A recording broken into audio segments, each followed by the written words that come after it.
누가복음 2장 25절부터 35절까지의 말씀을 교독해서 읽도록 하겠습니다. 제가 먼저 읽겠습니다.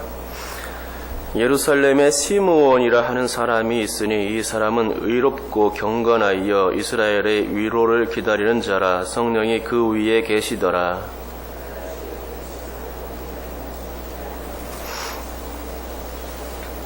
성령의 감동으로 성전에 들어가매 마침 부모가 율법의 관례대로 행하고자 하여 그 아기 예수를 데리고 오는지라. 주제여 이제는 말씀하신 대로 종을 평안히 놓아 주시는도다. 이는 만민 앞에 예비하신 것이요 그의 부모가 그에 대한 말들을 놀랍게 여기더라.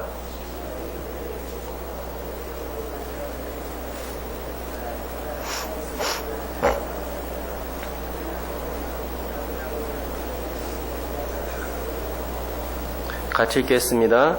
또 칼이 내 마음을 찌르듯 하니니 이는 여러 사람의 마음의 생각을 드러내려 함이라 하더라. 아멘. 오늘은 시므온에 대해서 알아보는 시간을 가지도록 하겠습니다. 시므온에 대한 소개는 25절에 나타나고 있죠.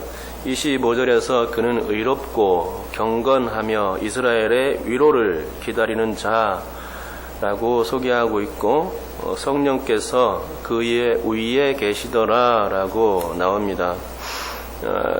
그리고 시므온은 26절에 죽기 전에 와 29절에 종을 평안히 놓아주시는도다 라는 말을 볼 때에 36절에 나오는 안나 여선지자처럼 꽤 나이가 많았던 사람으로 보입니다.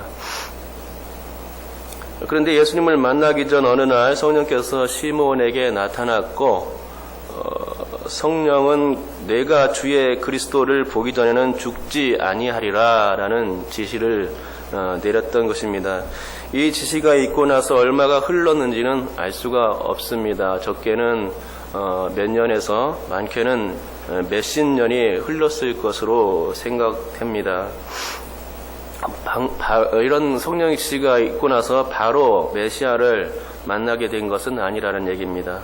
왜냐하면 29절에 주제여 이제는 이라며 한숨조로 이야기하기 때문인 것이고 그래서 꽤 오랜 기다림이었을 것이라 추측하는 것이죠. 그렇습니다. 시므온은 늘도록 주의 그리스도를 보지 못한 상태였습니다. 그 기간은 아마도 많은 시간이 몇십 년이 걸렸을 것이라 생각됩니다.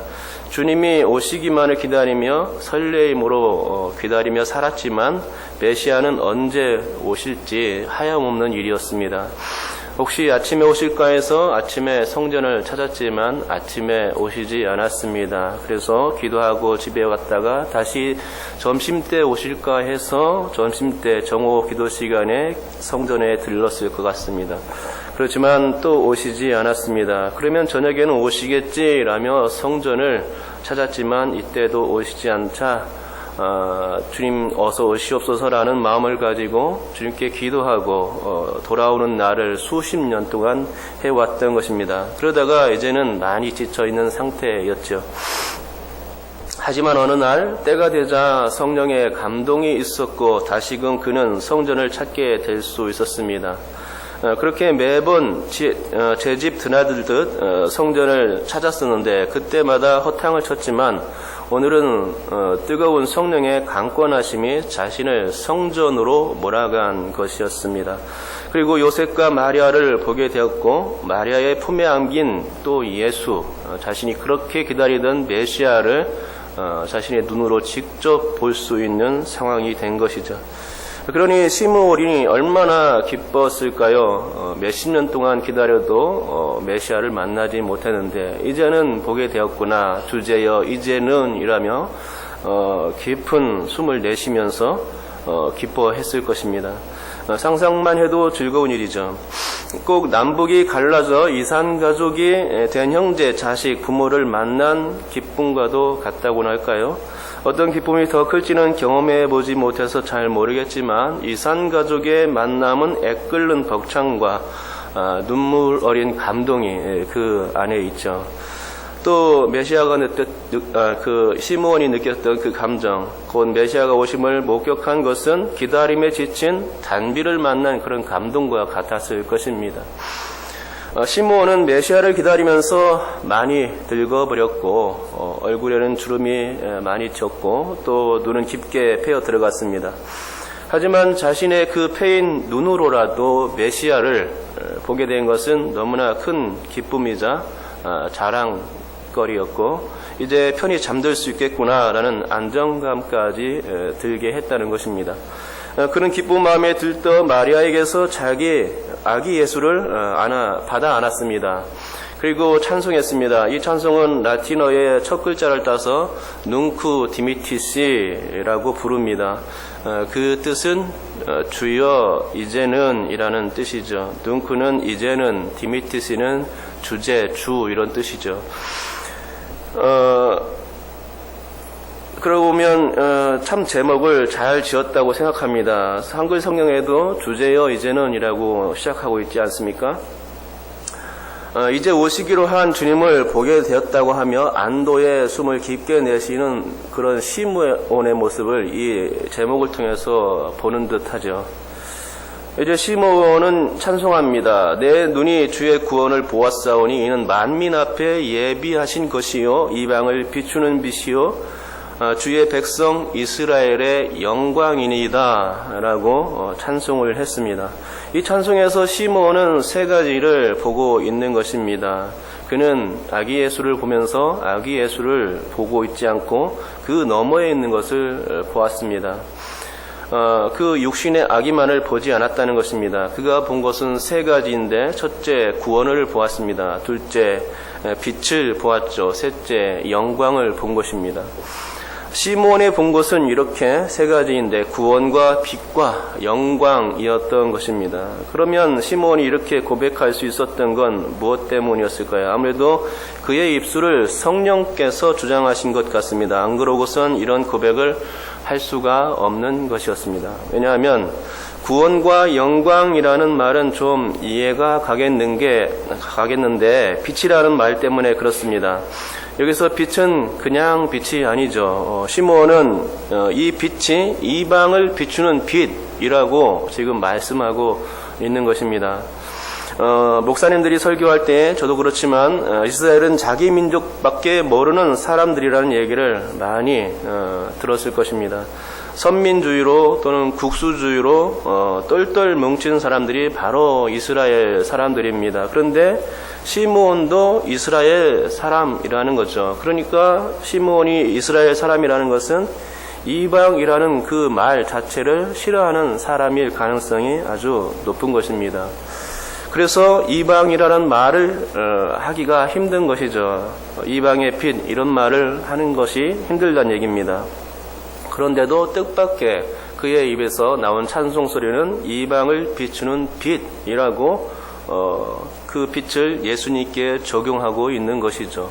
메시아가 오면 이스라엘을 위한 메시아가 올 거야 라고 생각하는 게 이스라엘 사람의 성향으로서 당연한데 그게 아니고 예수 메시아를 보면서 이방의 빛이라고 찬송하고 있는 것입니다.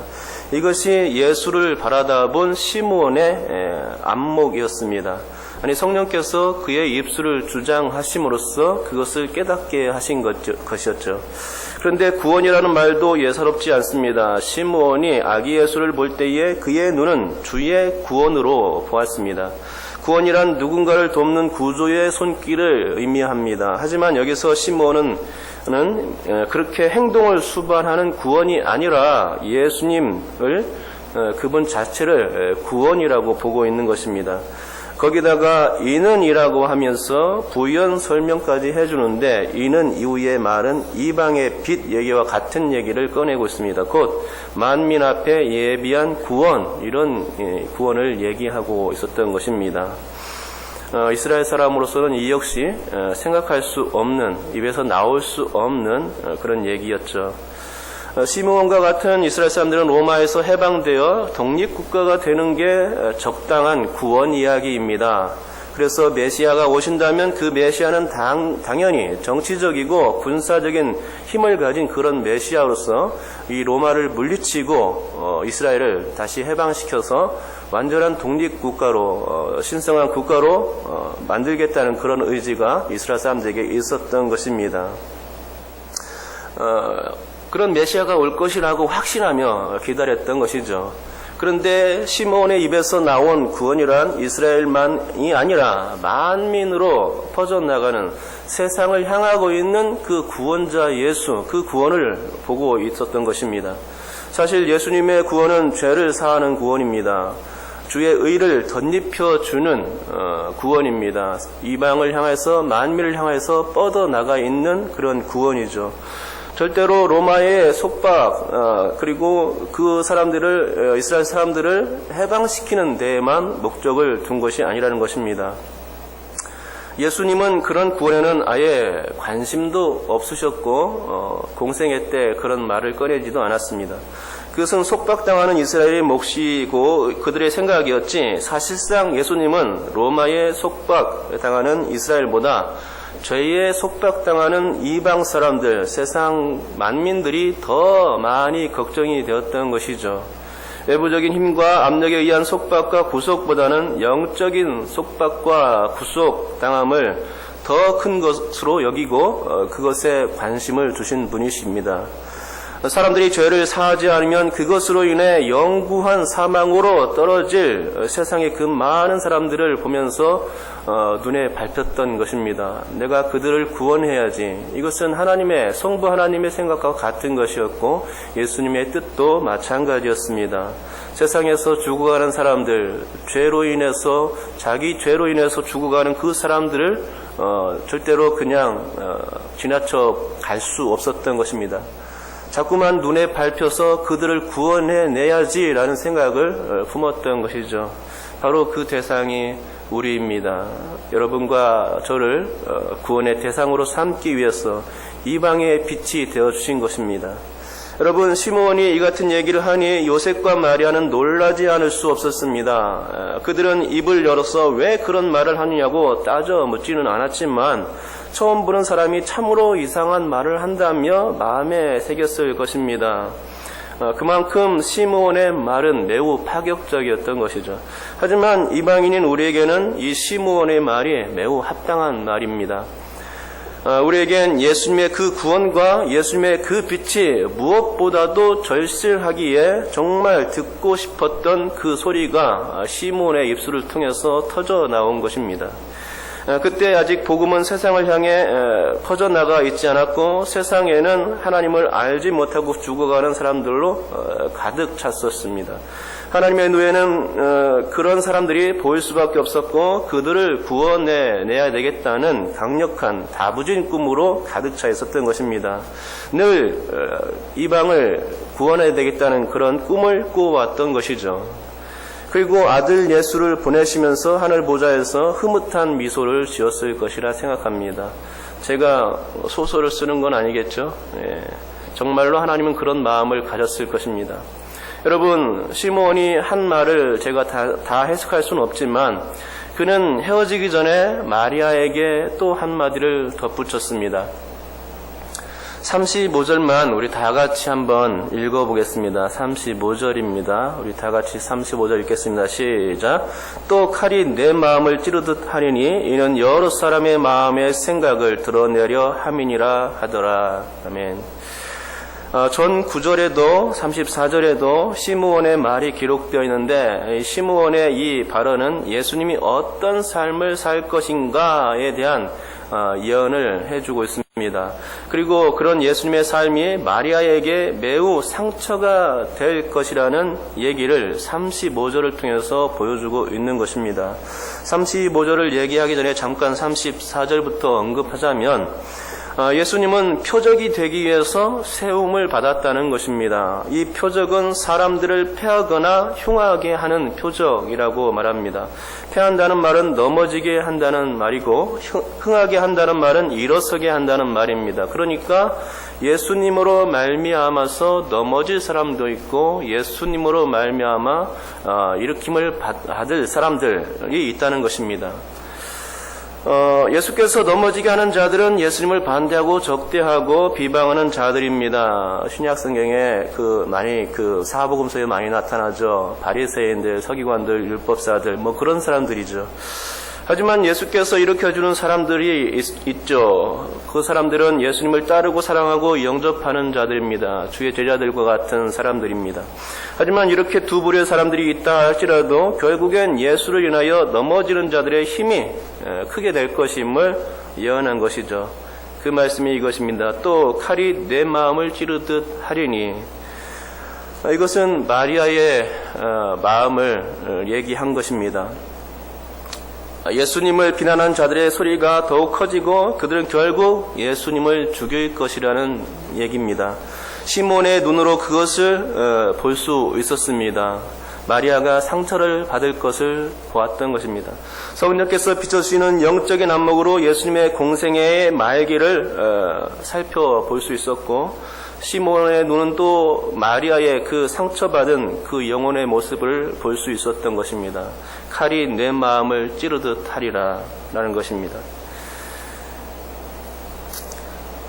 그러면 이 말을 듣는 마리아는 어떤 생각을 그때 했을까요? 성경에는 마리아의 표정이나 몸짓이나 그 어떤 말도 나와 있지 않기 때문에 우리는 알 수 없습니다. 하지만 여러분, 마리아는 예수께서 십자가상에 돌아가실 때에 정말로 통곡했습니다.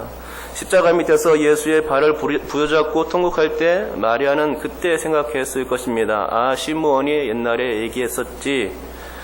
시몬이 과거 성전에서 아들 예수를 안고 들려주었던 말, 또 칼이 내 마음을 찌르듯 하리라 라는 말이 기억났을 것입니다. 여러분, 마리아는 예수님이 태어나는 것과 죽는 것을 본 유일한 사람입니다. 요셉은 성경에 나오지 않는 것을 보아서 중간에 일찍 죽은 것 같고 마리아만 예수님의 생애를 다 지켜본 것입니다. 그녀가 예수님의 모든 것을 다 안다고는 할 수 없더라도 최소한 육신의 부모로서 땡기는 정은 있었던 것입니다. 이산가족들 아까 얘기를 했지만 이산가족들이 만나면 서로 부둥켜 안고 통곡하며 울듯이 마리아는 예수님이 십자가의 고난과 죽는 그런 모습들을 직접 보면서 자기 아들이 죽는 모습을 보면서 찢어지는 마음을 감추지 못하며 그때 오열을 했던 것입니다. 이제 말씀을 맺겠습니다. 오늘 저는 일부러 시므온의 입장에서 설교를 이끌어 갔습니다. 시므온이 본 것을 제가 얘기한 거죠. 그는 이롭고 경건한 사람이고 성령의 지시를 받는 사람이었습니다. 한마디로 영적인 안목이 아주 대단했던 사람입니다.